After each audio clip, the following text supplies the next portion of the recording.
Well, welcome everybody. It's exciting to have our second distinguished visitor here for the fall, Stephen Reed. Stephen is a '04 alum and has had really a fascinating career, and one that I think we all can learn a lot from. But I want to tell you a little bit about his bio, and then we're going to walk through some of it because I want you to hear his story from directly from Stephen. But you know, before coming to Owen, he was at American Airlines as a financial analyst. And I find that kind of ironic because I was telling Steve we had Doug Parker right here at the fireplace a month ago or so. And came to Owen and was thinking about all kinds of different things, just like all of our students are. But when he left, he decided he had really gotten the entrepreneurial bug, which certainly happens to a lot of our students. And not all of them act on it, but Stephen acted on it and went off and ended up operating a sandwich shop in Montgomery, Roly Poly. And learned the hard knocks of running small business, and we'll let him talk about that a little bit when we get there. Yeah. And then slowly began to really get interested in public service, and from Roly Poly went on to work as a lobbyist, and then on to really just a number of firsts. He was a first elected probate judge for Montgomery County.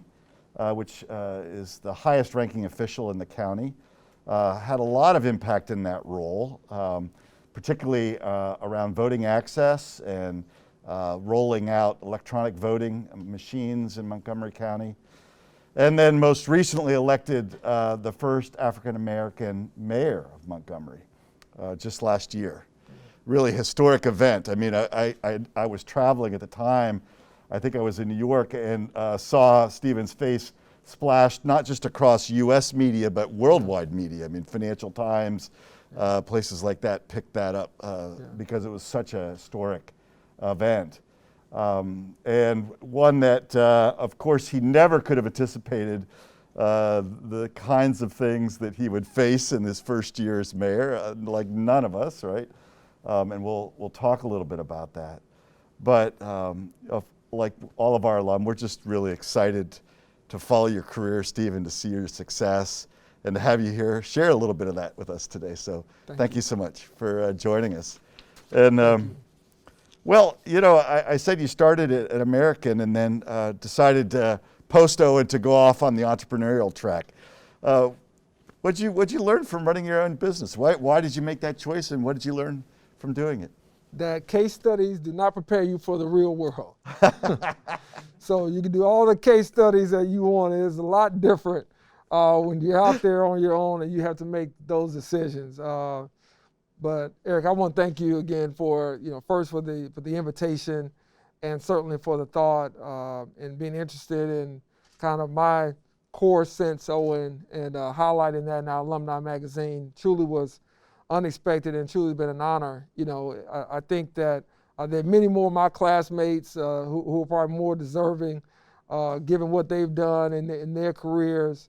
So many of them have done tremendous work, corporately, philanthropically, all the way across the board in many, many areas. But I'm certainly glad to represent our class of 2004 and to represent Owen every day. We learned a lot here at the Owen School, and we learned how to work together and how to not only build teams and kind of to try to bring about a greater sense of ethical leadership was a big focus at that time, coming after Wall Street crash and Enron and many of those things. I remember being on the tip of the tongues of a lot of my classmates then. And so when I came to Owen, I really came thinking that I would do one or two things. I would either go back and do management consulting, or I would go the entrepreneurial route. And so I was up in the air on a number of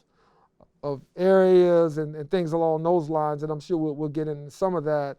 But the entrepreneur side, what I learned being in small business is that it's hard work.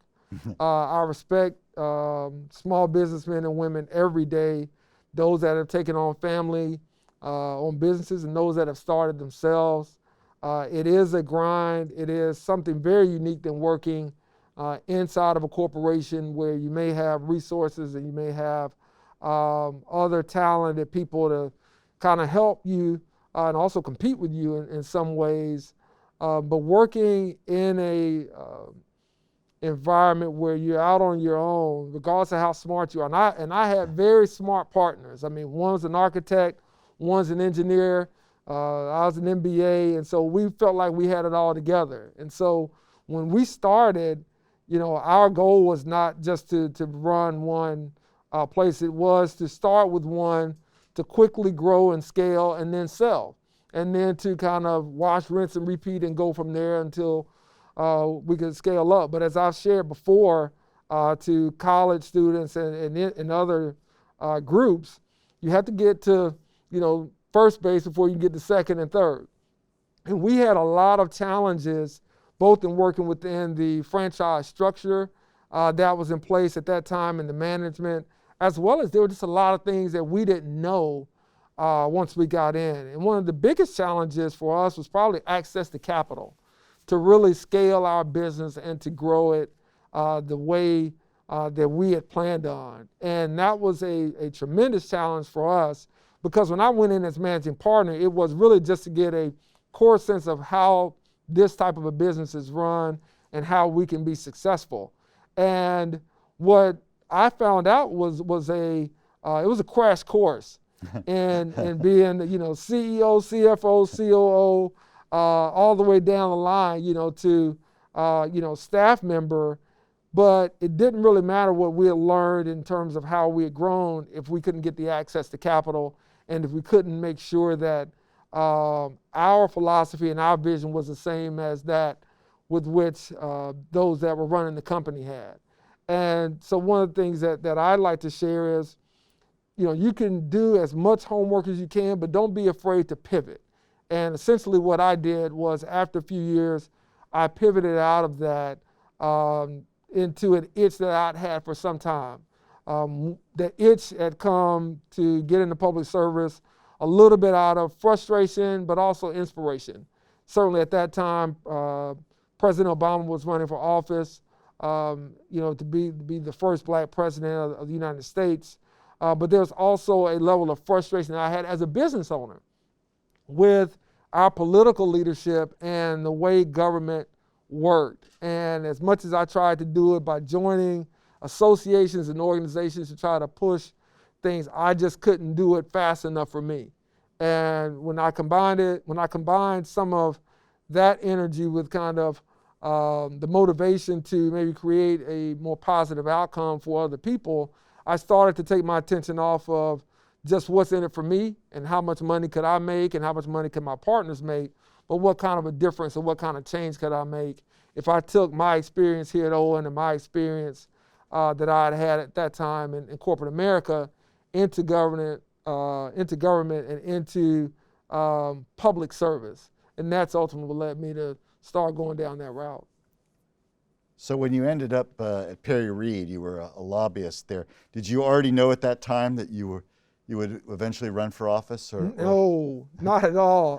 As a matter of fact, I was telling friends, classmates, and others that I would not do that. When I came here to Owen, I had friends who were thinking or were telling me that I should go to the Kennedy School. You ought to go get your Master's in Public Policy and come out and do these things in government. And I kind of felt like, well, I'd grown up around politics, so I kind of had a lifetime experience in that. I kind of call myself the other PK. You have preacher's kids and you have political kids. And those that are preacher's kids usually know the good and the bad and the ugly of being a preacher's kid. Well, I knew the good and the bad and the ugly of being a politician's kid. So I had no interest in doing that. And so when I went to start a government relations firm, it was with the thought of bringing, again, kind of a big business lessons that I learned at American Airlines, along with the small business experience that I learned myself, into the public service arena and into our state and local government to say, here's what we can do to be more user-friendly to small businesses. Here's what we can do to be more of a partner with entrepreneurs, and this is what we can do to be more attractive to large investments and large economic development projects that we would like to see happen here in Alabama. So I went in with that mindset, thinking that that was going to change things, and I ran into a brick wall in understanding how hard it is to change, old habits in government, so to speak. So what made you decide to run for probate judge? I mean, and maybe tell us a little bit about what probate judge is, because I think it may not be clear to everyone what a probate judge does. You're not a lawyer, right? Nope. And you didn't have a kind of previous judicial experience. Yeah. So I have a feeling probate judge isn't exactly what maybe some people might think. Yeah, no, I'm smiling behind the mask because I didn't know what probate judge was before I ran. And when I was approached about running for it, I really thought they wanted to talk to my brother because he is an attorney. And they said, well, you don't have to be an attorney in Alabama to be probate judge. Well, that's par for the course for Alabama, right? I was like, well, how is that the case? And we had this old, outdated constitution that still contains racist language in it that's from 1901, long before, the law schools in most places were established and certainly were a requirement for many of these positions. So you have an outdated statute that says you don't have to do it, but ultimately, I felt that having the background that I had, given what the job required, I was a good fit, but for the legal aspect of it. And so I did a lot of studying on wills and estates and probate law, but also had a number of legal advisors to assist me in that area. But the probate judges was kind of what I like to say is a catch-all position in Alabama. And I think there's a takeaway for MBAs and for any one of us, regardless of who may watch this, is don't assume that you have to have a certain pedigree in order to have a certain job, right? And we think corporately how things work, that you have to have this amount of experience, this amount of this type of degree, this type of certification, and so forth. Government doesn't work like that. Government at any level, whether you're running for Congress, the U.S. Senate, it doesn't matter, or down to governor, you just have to have the passion and the drive to want to help people. Now, we kind of we become fascinated by, I think, various backgrounds, or assuming that you have to have this type of profile or whatever. But I think for us, what we have to think about, whether it's putting ourselves in that position or trying to support and influence better people to be public servants, it is, don't think from a standpoint of what the prior person's resume was, because I had no idea about that. Yeah. But the MBA experience that I had, I think, made me a much, much better administrative official for the county than I ever would have been if I had just been a lawyer. And that's nothing against lawyers. My wife's a lawyer, so I don't want to get in any trouble. But the business and the management approach to that was important, because essentially we were running the budgets, the licensing offices for the county. We were running the government. The election official and election department was through the probate judge's office.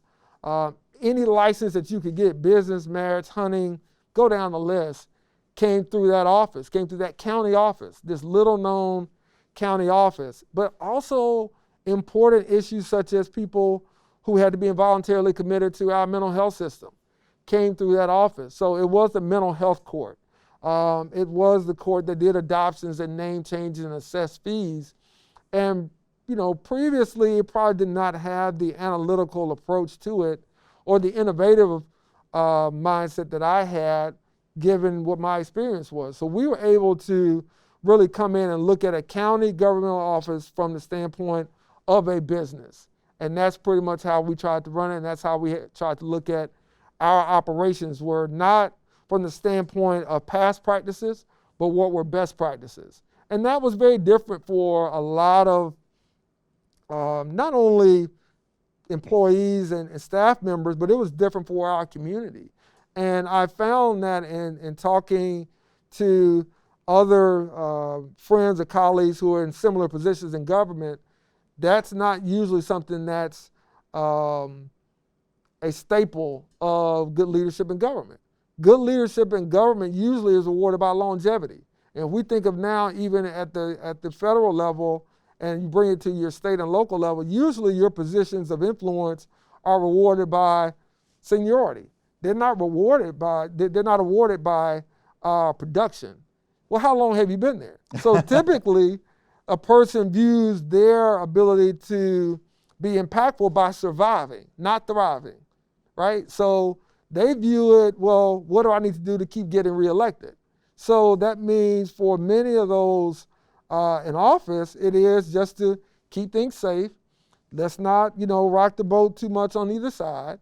And I can build up this seniority and I can build up this stature to be a committee chair or to be in this position, versus looking at how you can influence outcomes and change the results in a way that may be more risky, that may step on toes, but ultimately are going to improve results.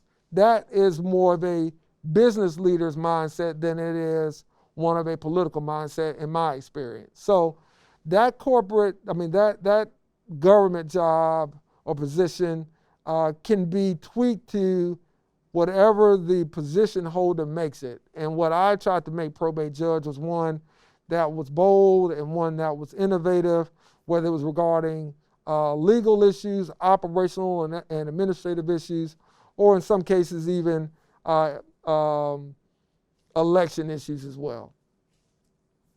So in that process, you started getting interested in another role. Yeah. Nearby, I would assume. Yes. Did you interact much with the mayor in your role as probate judge? I did not. As probate judge, I'll give you an analogy. A long time ago, many moons ago, I played Division II football.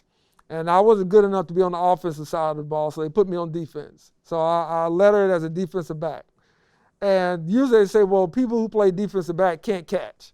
That may or may not, I will not confirm or deny that where I'm concerned. But I ended up playing defensive back.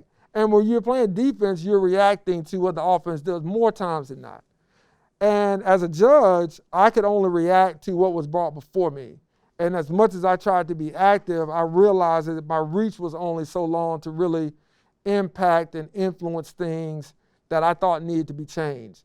So again, trying to work through committees, trying to work through the government process only got me so far. And just when we were about to make a breakthrough, and I think something that, again, in business or organizationally, most would be rewarded for thinking about, there was a door slammed shut, or there was a reason why we just couldn't do it. And this could be after weeks or months of working on different things and conducting studies. There would always be something. So the inspiration that I had to go into public service in the first place, really started to lead more again to frustration of change that I couldn't make. Yep. And I just decided, I wanted to be the thermostat, not the thermometer. And that was something where I didn't want to take the temperature, but I really wanted to set it in a different way, because I just thought that there was more that could be done from that space. And that's when I really started deciding that, either you can sit over here and be comfortable and safe, and I would have been reelected, and I could have been one of those on the, longevity track of staying in a space where, you're reelected and you have a position that you understand and you feel good about, but one that wasn't challenging. And for me, I look for the challenge. I look for the ways to create positive change. And I then decided, well, you know what? This is what I think needs to be done, because I tried to work through people. I tried to work in a group space and the committee space to get things done. And every time there's a reason why we can't. There were very few opportunities where people came to me and said, here's the reason why we can. It was always, we love to do it, but, and the but for just kind of got a little tired to me. So that's when I started looking at being in a position at the executive level where I could kind of make things happen. Well, certainly a lot has happened in the last year. Yeah. Never would have imagined, I'm sure, the crises that you've been managing. And, I kind of think of it as, three crises at once, right? Yep. A public health crisis, an economic crisis, and a crisis of social and racial justice, all kind of mixed together, interacting with each other in lots of ways and so forth. What have you learned about leadership in managing through these crises? Not everyone is born to be or knows how to be a leader. There are many people in positions of influence that are more managers than leaders. And what I was taught, and we discussed this many years ago here, but also since then, is that managers kind of keep the status quo and they can maintain the status quo, and leaders change it, seek for ways to change it. And I think that what I learned in leadership is that a lot of people want the mantle, but very few want the weight. And I'll say it the way my father says it a little differently. He says there are a lot of people who want to be crown wearers, but there are very few who want to be cross bearers. And so when you're in leadership, you have to be willing to bear the cross. You have to be willing to deal with the weight that comes with your decisions, good, bad, or indifferent. And you have to be willing to be responsible to those that you are being asked to lead. And I think that throughout, not just this pandemic, but over the last few years, we've had a number of issues that have come up where, to me, the leaders have truly revealed themselves, and those that are managers have revealed themselves. And that's fine. Not everybody can be a 5-tool player. Not everybody is meant to be the quarterback or that executive. That kind of shakes itself out. Some people are better fit for role players. But we normally get substandard results when we have role players in leadership positions. And so I think for us, as a organization, and as a city, and for myself, what I've learned about leadership is that you have to stick to your gut. You have to trust your gut, as Steve Jobs, said so many times years ago. But you also have to have a foundation of which you're operating from. And that foundation that you're operating from has to be a guiding principle that maintains you going forward when times are good and when times are bad. And if you don't have some core, if you don't have some level of foundation about who you are and what matters to you and what's important to you as a leader, then it's hard to get other people to buy in. Sometimes you have to, lead through inspiration. Sometimes you have to lead through motivation.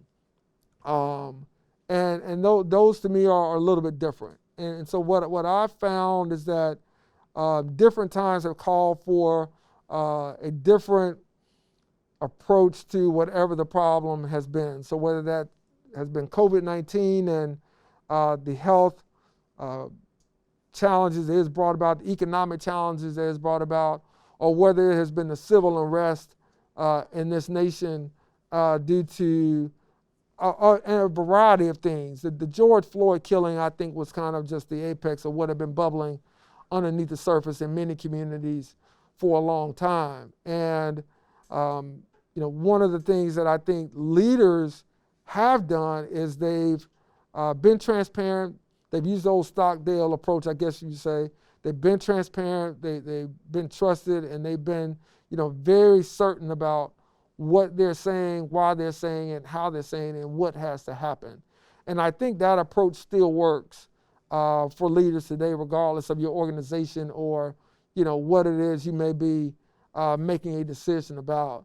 But leadership is tough. Doesn't matter if you're a mayor, if you're a dean of a business school, if you're a chancellor of a university, if you're a CEO, if you run your own shop or your own firm, you have to make tough decisions, and you have to be willing to stick with the consequences of those decisions. And I think if they're rooted not only in facts and data, but also empathy, also a sense of awareness of your surroundings and what the indirect impact may be, then I think those leaders have shown over time, even if not in the moment, to have been, worth their position and worth their weight of what they are making a decision on. So for me, when I think of the lessons learned from leadership, aside from not everyone is built to be a leader, and not everyone probably wants to be a leader, but the other part and the last part I will say about the leadership lesson has been that leadership is a necessity in tough times. Anyone can lead when the stock market is going great. Anyone can lead when the political waters are calm. Anyone can lead when things in your community or in your sphere of influence are unchallenged. It's when you hit that turbulence. It's when you deal with those unforeseen changes and obstacles. How do you respond? That to me defines true leaders and the value of their leadership.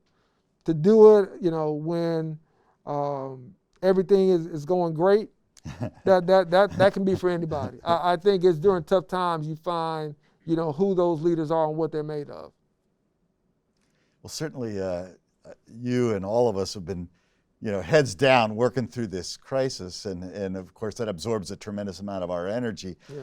But here at Vanderbilt, and I'm sure for you in the city, I mean, we're beginning to look over the hill now and imagining the post-COVID world and seeing lots of opportunities, lots of excitement on the other side. And the leadership team here is certainly looking forward to strategies we can put in place that are really pushing the school ahead. When you think about Montgomery, what are the big post-COVID opportunities and challenges that you see for the city? That's a great question. I think for the challenges for a city like Montgomery, particularly relative to many major markets around the country, and even a growth market like Nashville, is, how are our small businesses going to fare post-COVID? Yeah. How is Main Street going to survive in a new world that exists that's much different than the one they entered in 2020? We're very concerned about that, and we're concerned about the impact it will have on the economy when you consider that small businesses are the backbone of this nation's economy, and the amount of people that are employed through those businesses, and not only just revenue, but just their overall impact in the community. So we're very concerned about how we can support them from our standpoint as a convener of financial leaders, whether that be our private equity folks, our investment banks, our commercial bankers and lenders and others. How do we support Main Street in 2021 after what many are predicting will be a very, very tough fourth quarter here in 2020? And so for a city like Montgomery, which may not have the corporate anchors that other cities have, that is very worrisome to me. We do have an anchor in being the state government capital for Alabama, but even government is having to go about things a little bit differently because you're not getting the revenues, you're not able to bring in the amount of funding that you need to operate your services as well. The other part of it is how minority and black-owned businesses are going to fare on the other side of this. Many of those businesses have an even lesser amount of capital and reserves than your traditional small businesses. Yeah. But their impact is just as much, if not larger, in our community as various other communities as well. So what can we do there to maybe provide a safety net or even a stimulus to those businesses that traditionally have had obstacles to getting access to capital needed to grow and scale their business and needed to provide jobs for their employees and to make a difference in their communities, often underserved and often disadvantaged? What does it look like for them? So that's a big challenge for us. And then certainly as we look at things beyond, it is what is the impact on our ability to govern and our ability to provide services, whether that be through public safety, whether that be just the general services and infrastructure, even if that's parks and rec and leisure activities. What's the ability to remain a viable community in a tough time of cities that are haves and cities that are have-nots? So we're also thinking about it from our ability to provide public health services. People who don't have the insurance, who are depending now more on public infrastructure to provide support for them. How do we kind of connect our residents to those services that they need? So those are probably three of the bigger challenges that I foresee. And where I see, opportunity is, I think anytime you have something such as this, you have the possibility to reinvent yourself. And number of companies and organizations and others, use unforeseen downturns, if you will, or negative events to reassess their mission and to reassess their values and their priorities. Well, we're doing the same as a community and as a city. And so it's allowing us to take a look at what works, what doesn't work, and what can be better.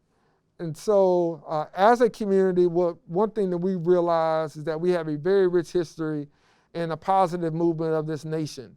We will celebrate the 65th anniversary of the Montgomery bus boycott, which was famously started by Mrs. Rosa Parks in 1955.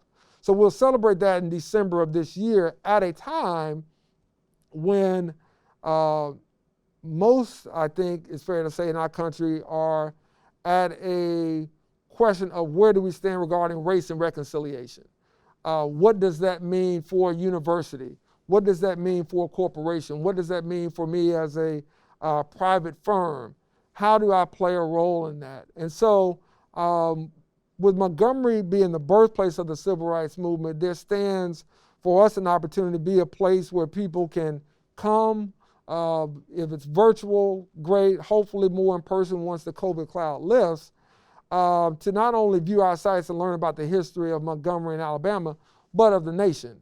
And in large part, the history of the nation has been kind of sanitized in a way that the scab has been revealed, has been pulled off in these last few months. And I was, very excited, to see CEOs like Doug Parker, very forceful in speaking out about the role that business leaders have, the role that corporations can play to bring about social change and to make a positive impression in their community. So we see that as a place where maybe Montgomery, from our tourism standpoint, from being a historic city, can benefit and can position ourselves as a city to have discussions, to have a place to kind of get away for boards or just people and their families to learn a lot more about how we can move together, how we can move forward together as a community, as a nation, as being one thing that we can do a little bit during this time. The second thing is, we see an opportunity as people go more to a virtual or more technologically based way of living and working, as a place that Montgomery now can maybe compete with some other cities. Because now it's not so much about where I am, it's the quality of place. And we think that we have a great quality of place to offer people who may be looking at lower housing and office, smaller and lower office space rent and other things to do, and may want to escape some of the challenges that came with being in your big megalopolises that have grown over the last few decades. So we want to position ourselves as not only as a STEM cluster, but a tech center based around a knowledge-based economy, driven by the pillars of academia, state government, and our U.S. Air Force Base that exists there. So we think, some great assets to kind of promote to professionals, to talented people who can live and work wherever they want to say, come take a look at us And we think that if you do, you may like what you see, and it may not be what you expect. And then I think lastly, the opportunity for us resides in how do we make our community more equitable for everyone that lives there? How do we make sure that it truly is a place where people feel like they have the ability to achieve the American dream in a post-COVID world? And what are we doing to promote that and ensure that happens for lifelong residents of the city and the region, but also people who may be looking for communities where they feel welcome, where they feel safe, and where they feel valued. And so it's a chance for us to kind of share those messages, I think, with business leaders, with organizations and corporations about what Montgomery has been and the new narrative we want to write under my leadership going forward. That's great. That's exciting. Yeah. Well, certainly, as Winston Churchill famously said, you never want to waste a good crisis. Absolutely. And we're doing that here at the school for sure. Yeah. And specifically thinking about these issues of the inclusiveness of our community, what we're doing to address racial injustice in the business community and in our own community, and how we're preparing leaders for tomorrow. We're thinking a lot about that and looking at ways that we change what we do and change the way we think about things. I'd love advice you might have for us on how we can be a better business school. How could Owen be a more inclusive school and a school that is championing racial justice in business? That's a great question too.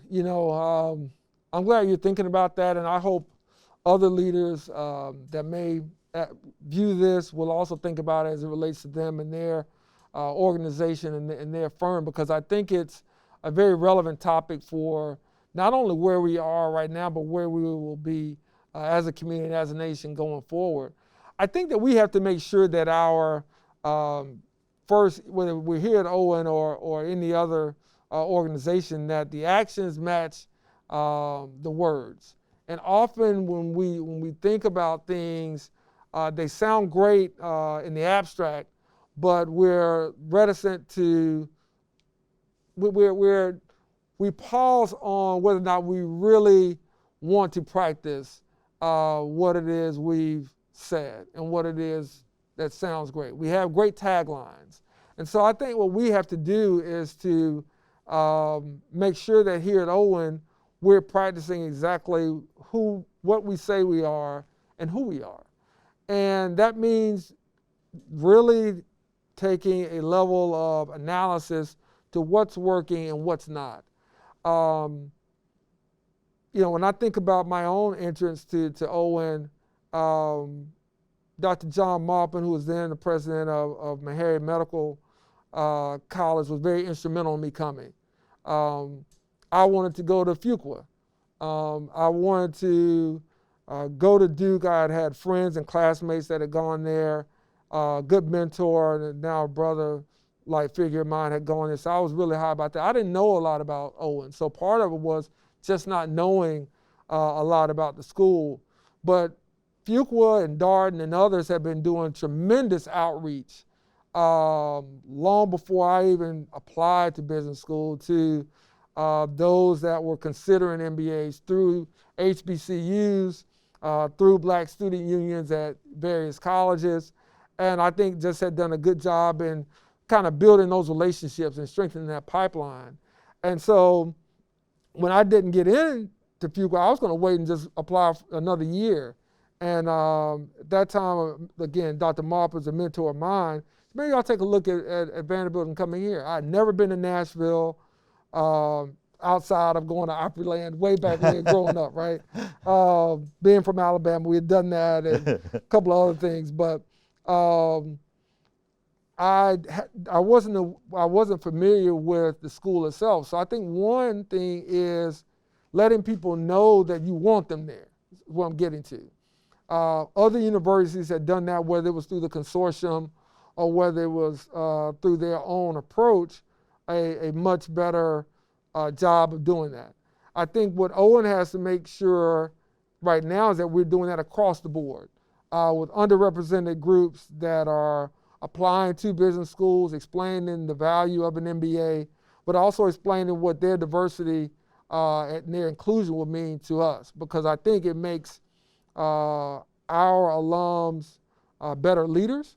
I think it makes them more aware of things that otherwise they may not see, and to be able to learn it in some of our groups that we had, or to learn it in some of our classes, or just even casually and socially, I think puts us in a better place.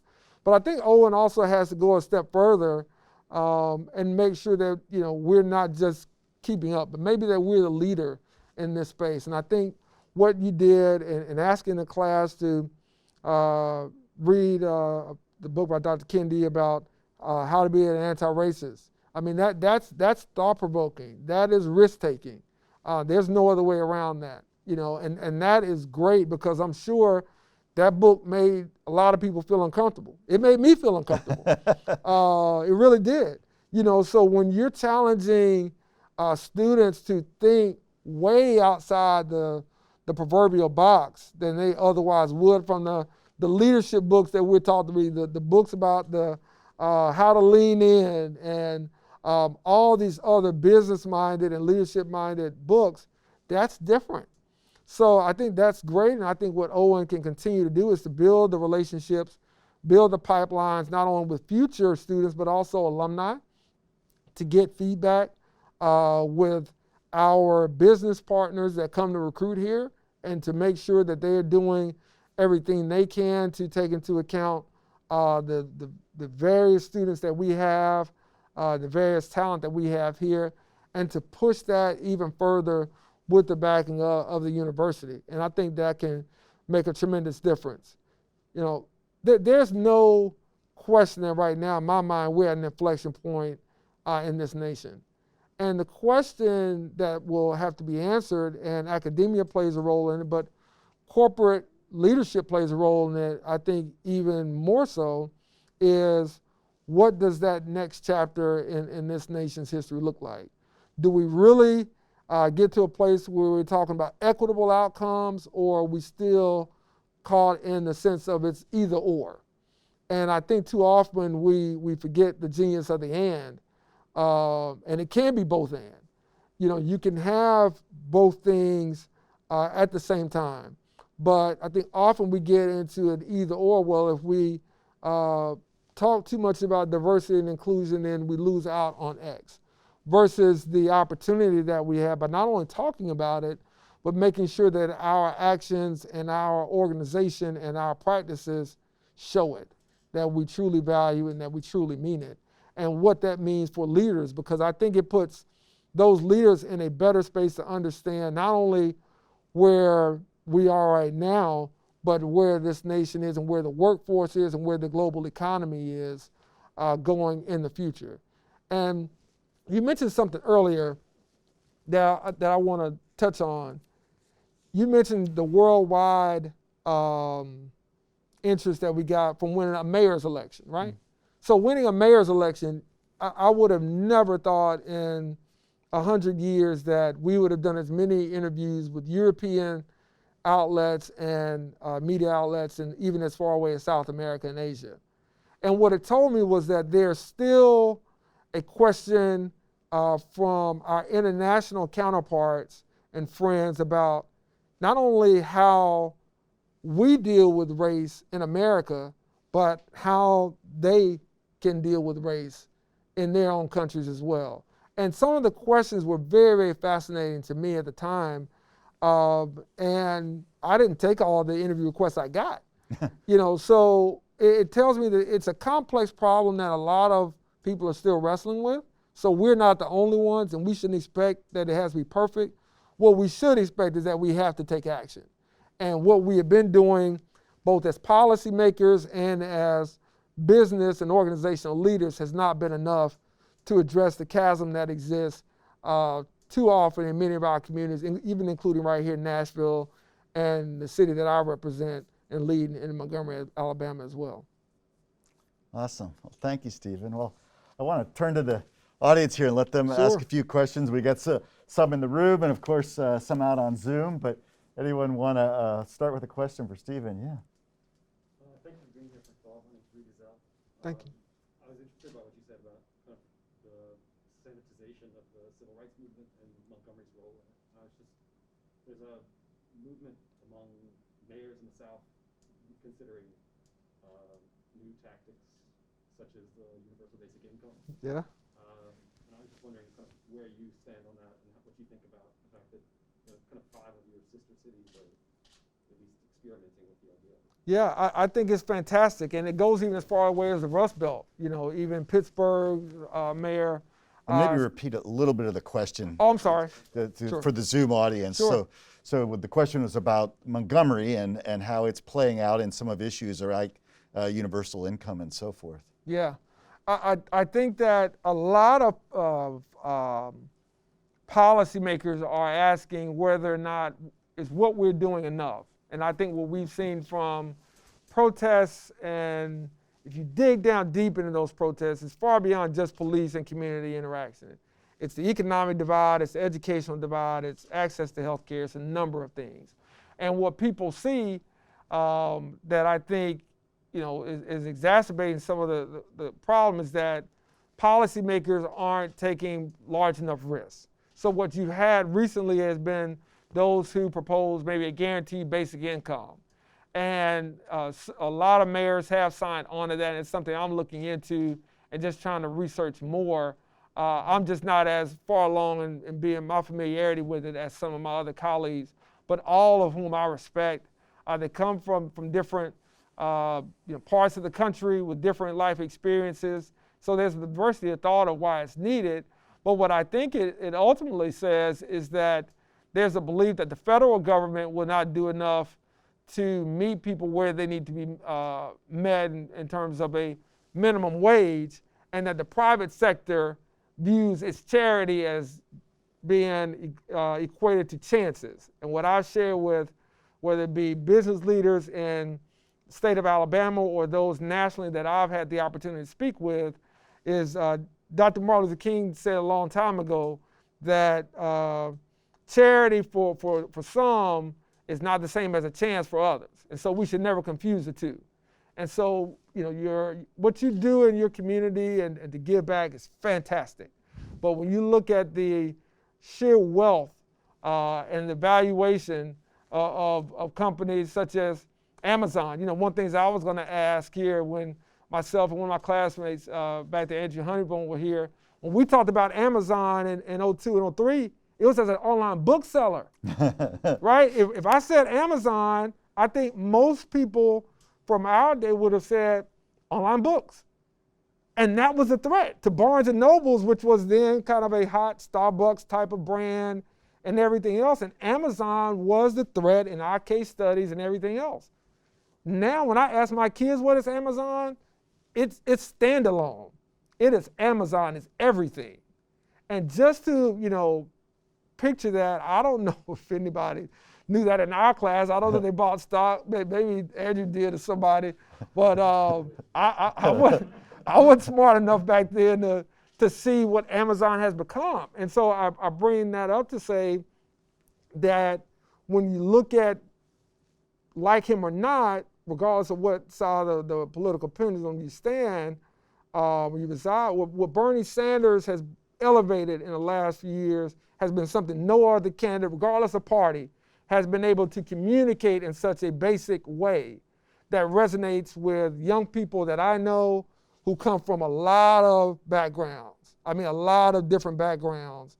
Of the wealthiest, 1% have their wealth has grown this amount versus everyone else. So that influences public policy, because what we then hear is, well, they're still paying, $7 an hour, $7.25 or whatever it may be.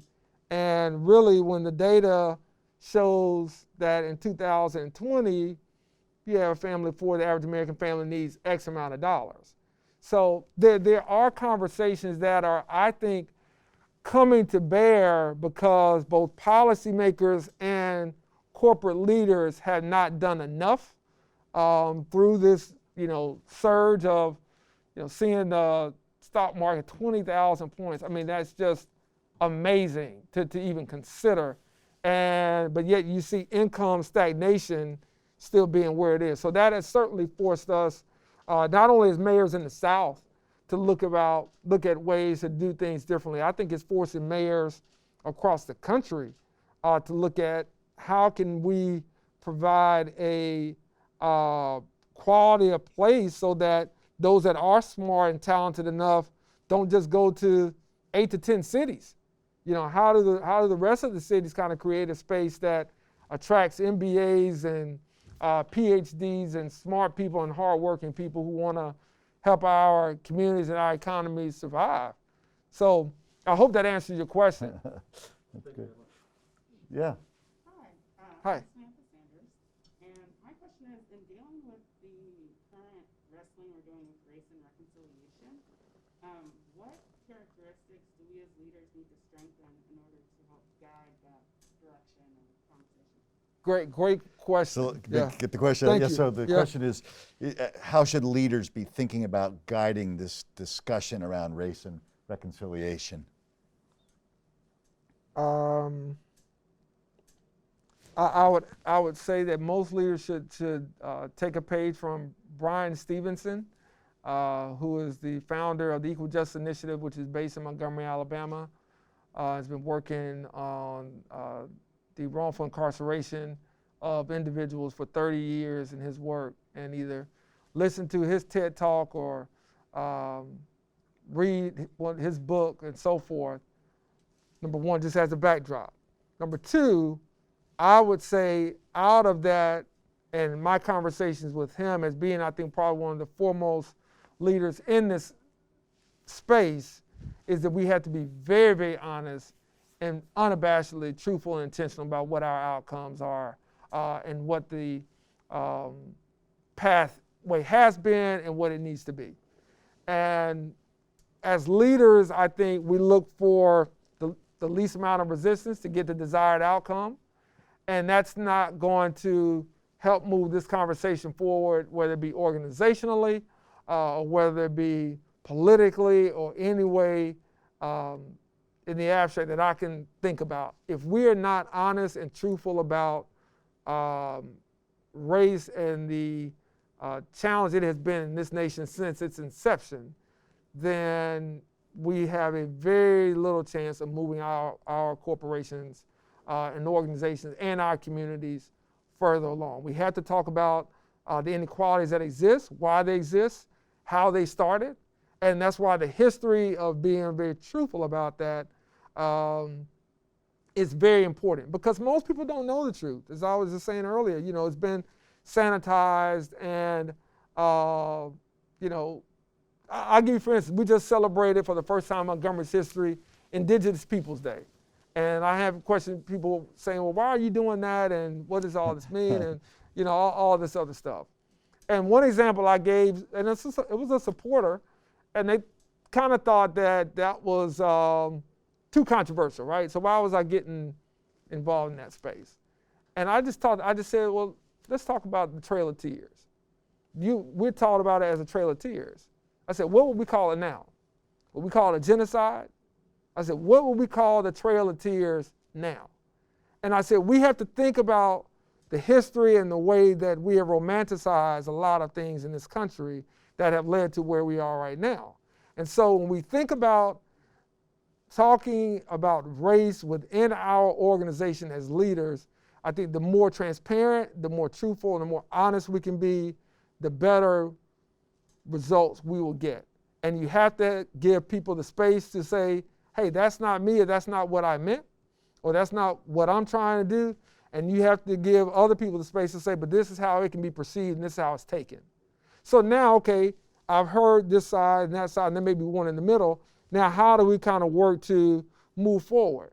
I think one is to acknowledge that there may be an ignorance around race in an organization or in any entity, because there's an ignorance around race in this country. So it's certainly understood, but one shouldn't be shamed or banished to the dungeon, because of that. Every mistake that is made is not, to me, a fireable offense. Every mistake that is made between someone who looks a little different or sounds a little different is not one that has malicious intent. So we have to be able to learn from those issues as well, and give people the space as leaders in our organization to be truthful, to be honest, but also learn from them so that people do feel more comfortable talking about it. If there's one thing that's come out to me probably since the civil unrest in this nation, and I applaud the leaders who have protested across this nation. I've had the opportunity to listen to John Lewis and Mrs. King and many others who led these movements at a different time. And I understand from them what was behind their reason for protest. So when I think about what's happened in various cities, including mine, I respect it, because sometimes as political leaders and as business leaders, we don't get the picture until someone's yelling. And you don't get the picture when people are talking or they're writing. It is not until someone is banging that the message kind of becomes heard. It should not be that way for us as leaders, but sometimes it gets that way.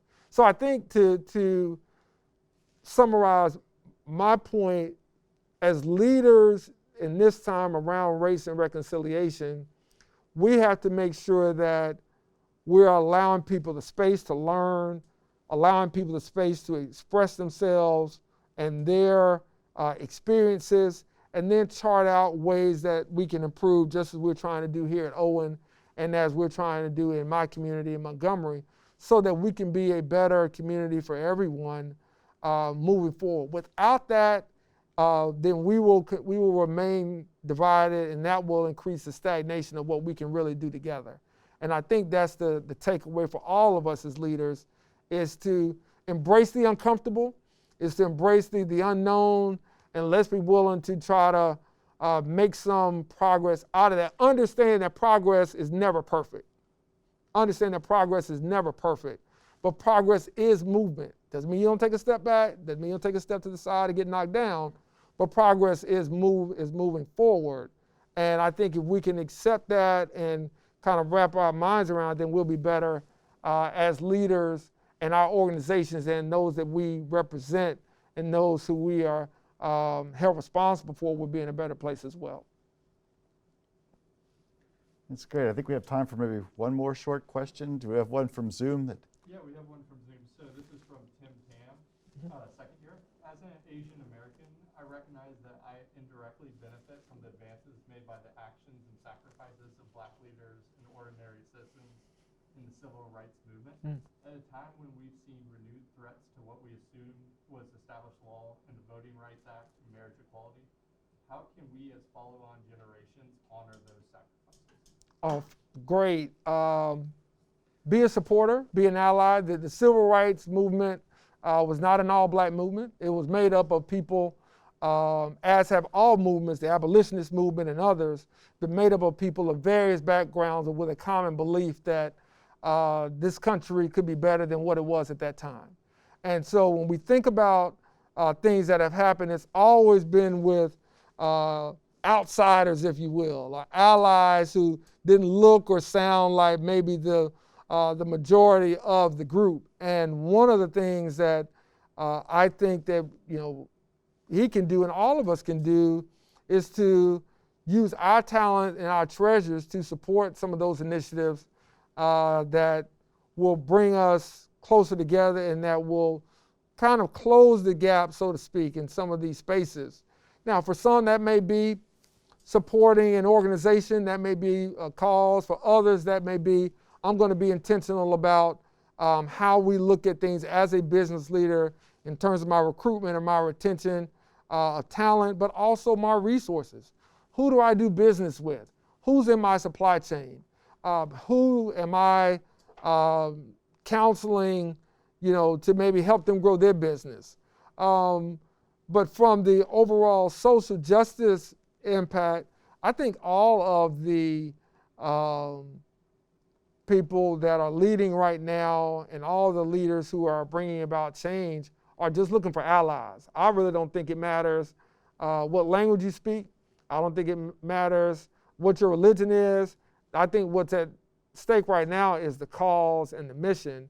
And that's what most of these organizations, that's what the leaders I think are looking for and the activists are looking for. And I can tell you as mayor, That's what we're looking for. We're looking for corporate responsibility and those that want to do socially good, leaders and organizations to be a part of our community, because not only does that make the community better, it's good for business.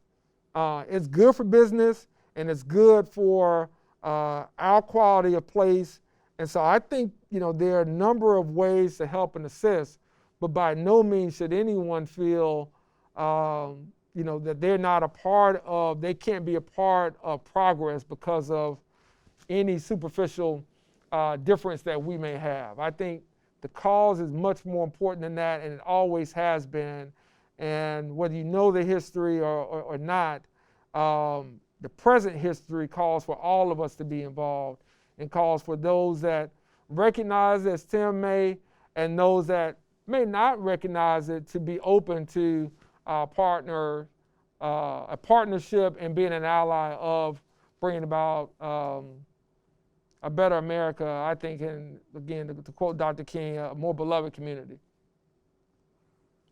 Well, thank you for that question, Tim, and thank you, Stephen, for spending the time with us today. What a wonderful visit. And of course, for those of you who want to learn a little bit more about Stephen, he's on the front cover of our current Vanderbilt Business Magazine, and a story about his run for mayor. And it's just really a delight to have you here. Thank you so much. Thank you so much. Thanks again for the invitation. Always good to be back. Thank you.